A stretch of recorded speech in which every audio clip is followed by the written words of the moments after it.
Vers 1 heure du matin, 3 roquettes ont touché directement la maison de cet homme et de sa famille. Il y avait beaucoup d'enfants et de femmes à l'intérieur, principalement des femmes, une vingtaine au total. Et on va faire le point en direct de Gaza avec le journaliste indépendant Rami Abou Jamous. Bonjour Rami. Rami, je le disais, des bombardements incessants donc sur Gaza avec ce nouveau drame, 15 membres d'une même famille tués dans une frappe, et ce n'est pas la seule, hein, Rami. Oui, le nombre a augmenté à 16 parce qu'il y a toujours des victimes sur les décombres et les sécurités sont en train de les faire sortir. Le nombre de victimes a augmenté à 16 victimes malheureusement. En même temps, il y a deux heures à peu près, il y a eu un bombardement pour une deuxième famille. On parle de 7 morts. Et parmi eux, il y a 3 enfants aussi. Les bombardements, ça ne cesse pas.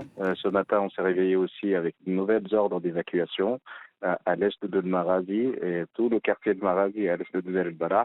Malheureusement, cette zone que les Israéliens ou bien l'armée israélienne prétendent que c'est une zone humanitaire, il est en train de rétrécir.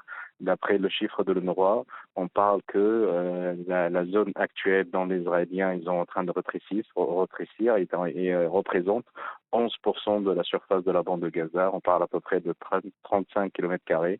Il y a à peu près plus de 1,5 million de personnes qui vont être dans cette zone-là. Donc c'est une petite cage à ciel ouvert et en train de rétrécir. Les gens, malheureusement, ils trouvent pas l'endroit où y aller.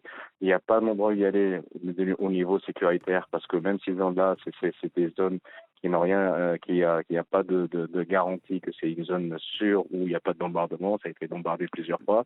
Et deuxième problème, c'est qu'il n'y a pas un endroit, il n'y a pas un mètre carré qui est vide où ils peuvent passer la nuit ou mettre leur matelas ou s'installer ou faire des tentes ou des bâches ou quoi que ce soit. Malheureusement, ces gens-là, ils sont dans les rues à côté des hôpitaux et ils ne trouvent pas un endroit où y aller ou bien où s'abriter. Situation très difficile, donc Rami, on l'aura compris, la situation humanitaire, elle, c'est la conséquence, elle est toujours catastrophique et elle empire même, Rami, avec la détection d'un premier cas de poliomyélite à Gaza.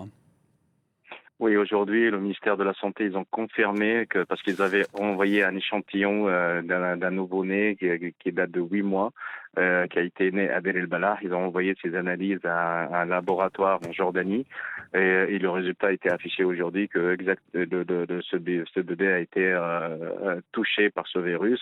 L'OMS et l'UNICEF, il y a un mois, ils ont fait des alertes ils ont trouvé dans des analyses des égouts de l'eau dans les égouts qu'il y a ce virus-là. Il fallait constater que ce virus-là a touché pas mal d'enfants, mais malheureusement, il n'y a pas de moyen pour justifier.